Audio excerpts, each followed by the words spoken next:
Hi friends, ఈరోజు మనము ఈ బ్యాంక్ అకౌంట్లో కనుక అనాథరైజ్డ్ క్రెడిట్ అంటే ఏ అకౌంట్ నుంచి మీకైతే డబ్బులు వచ్చిందో అతను మీకు తెలియదు.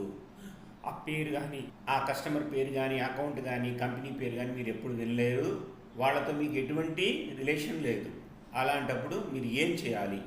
ఏదైతే అనాథరైజ్డ్ క్రెడిట్ వచ్చిందో ఆ అమౌంట్ని, ఒకవేళ 10,000 వచ్చిందనుకోండి, ఆ 10,000ని మీరు ఖర్చు పెట్టొద్దు, విత్డ్రా చేయొద్దు, వేరే అకౌంట్కి ట్రాన్స్ఫర్ చేసుకోవద్దు. దాన్ని అలాగే బ్యాంక్ అకౌంట్లో ఉంచండి.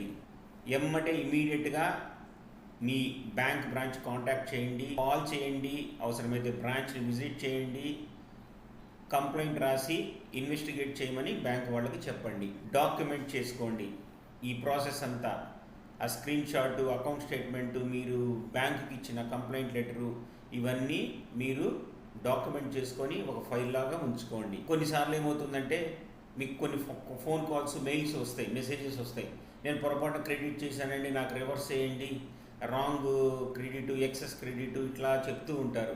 మీరు రెస్పాండ్ అవ్వద్దు, తర్వాత దాన్ని రివర్స్ చేయొద్దు. మీ personal information or bank information వాళ్ళకి చెప్పవద్దు. మానిటర్, ఇది జరిగిన తర్వాత ఏదైనా ట్రాన్సాక్షన్ రివర్సల్ ఉన్నాయో తెలుసుకోండి. ఎందుకంటే పొరపాటున కొన్ని బ్యాంక్స్లో కొన్ని మిస్టేక్స్ వల్ల క్రెడిట్స్ అవుతుంటాయి. అవి బ్యాంక్ మొత్తం దాన్ని రివర్స్ చేస్తూ ఉంటారు. అలాంటప్పుడు మీకు ఎటువంటి ప్రాబ్లం ఉండదు.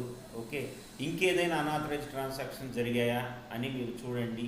ఏమన్నా మీ డేటా థెఫ్ట్ అయ్యి, అంటే మీ డేటా పేరు మీద వేరే అకౌంట్లో ఓపెన్ చేసి ట్రాన్సాక్షన్ చేస్తున్నారా అన్నది కూడా మీరు గమనించండి. ఎమ్మటే బ్యాంకింగ్ ఒంబడ్స్మన్లో కంప్లైంట్ చేయండి. అవసరమైతే పోలీస్ కూడా కంప్లైంట్ ఇవ్వండి. మీకు లోకల్ పోలీస్ స్టేషన్లో కంప్లైంట్ ఇవ్వండి అవసరమైతే. Thank you friends. నా వీడియో నచ్చితే లైక్ చేయండి, మీ ఫ్రెండ్స్కి ఫార్వర్డ్ చేయండి.